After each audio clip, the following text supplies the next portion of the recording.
Hello, good morning, नमस्कार, welcome back to my channel Pallavi Ingalkar blog. तर आज आहे शिवाजी महाराजांची जयंती, छत्रपती शिवाजी महाराजांची जयंती. तर सगळ्यांना शिवजयंतीच्या खूप खूप खूप खूप शुभेच्छा. आमच्या इथे पण पूजा वगैरे झालेली आहे, हे बघा, पूजा वगैरे करून झालेली आहे आणि हे पण गेलेले आहे हॉस्पिटलमध्ये. तर मला जायचं आहे आज नागपूरला. मला म्हणजे आम्ही सगळेजण चाललेलो आहोत, तिघही जण. आणि मेन म्हणजे शानूला आम्हाला हॉस्पिटलमध्ये न्यायचं आहे आणि स्नेहाताई पण येत आहे सोबत. तर आता माझी तर तयारी झालेली आहे आणि हे गेलेले आहे तिथे शिवाजी महाराजांची जयंती करायसाठी. आणि आता मी पण जाणार, करण पण चाललं आहे आता. तर यांचं सगळं काही झालं तर मग आम्ही पण निघू नागपूरला जायसाठी. आणि आज वर्दीत वगैरे सगळं माहोलच असणार. त्याला मग आता घरातले कामं वगैरे तर सगळे काही झालेले आहे आणि आता बस निघायचं आहे. आज एवढा सुट्टीचा दिवस असून सुद्धा बघा एवढी गर्दी होती ना. आता जर आम्ही सध्या सेलूला आहो आणि वर्धेतून देवळीवरून जेव्हा आम्ही बसलो ना, तेव्हा तर आम्हाला वर्धेपर्यंत उभंच यावं लागलं, एवढी जास्त गर्दी होती. खूप काय दवाखाना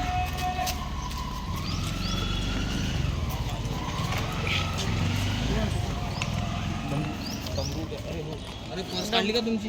हो, पर्स वगैरे ठेवला नाही ना. आलो आम्ही आता इथे आराधना नगरमध्ये श्रीराम हॉस्पिटल. शानूला एलर्जी असल्यामुळे तिच्या डोळ्यांना खूप जास्त त्रास होत होता आणि आम्ही भरपूर दवाखाने केले, सगळंच काही घेतलं, ॲलोपॅथी वगैरे सगळे दवाखाने केलेले आहे.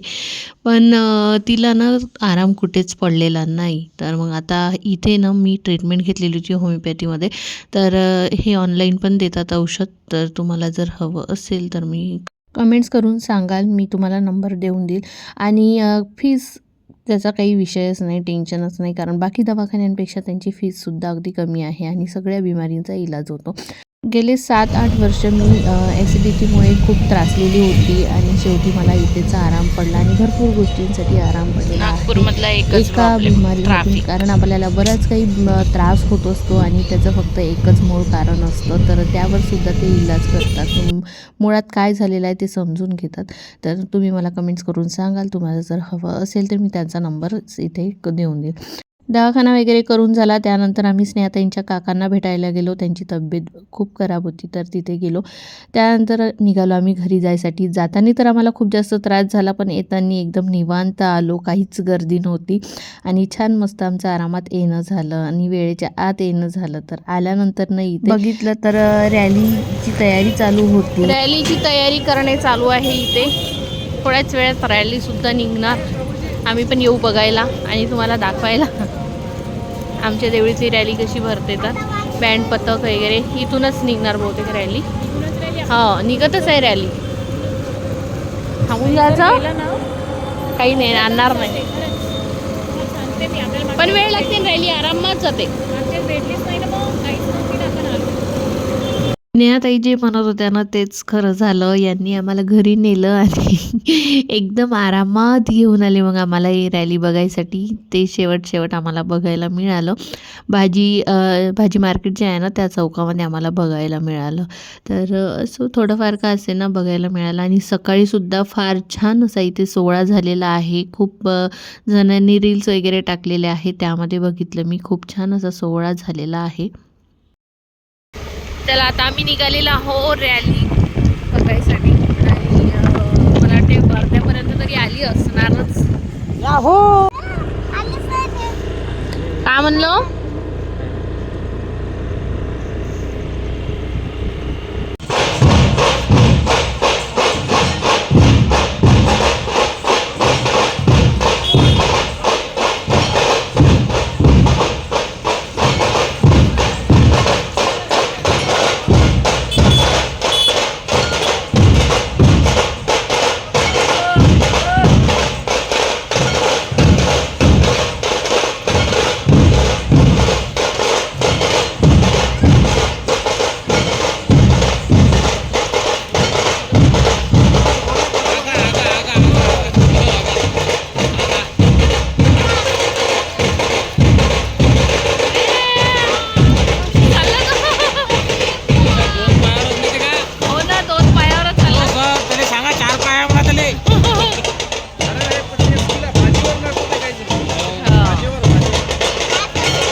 यावर्षी इथे ना सगळ्यात चांगलं काम केलं या रॅलीमध्ये की डीजे काही सांगितलेला नाही आणि डीजेमुळे ना सगळा गोंधळ होतो.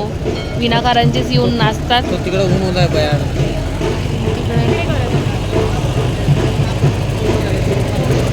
एक खूप छान काम केलं यांनी यावर्षी. जय शिवाजी, जय शिवराय. किती छान पेंटिंग आहे बघा, किती मस्त वाटत आहे. महाराज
तर छान अशी पारंपरिक पद्धतीने यावर्षी रॅली निघाली आणि कुठल्याही पद्धतीचा गोंधळ नाही झाला आणि छान अशा रीतीने छत्रपती शिवाजी महाराजांची जयंती पार पडली. तर चला मग मंडळी, मी आजच्या व्लॉगला माझ्या इथेच एंड करते. आजचा व्लॉग तुम्हाला कसा वाटला कसा नाही कमेंट्स करून नक्की सांगा आणि आपल्या चॅनलला लाईक करा, शेअर करा, सबस्क्राईब करायला विसरू नका आणि बेल आयकॉनवर नक्की क्लिक करा. धन्यवाद. Bye bye.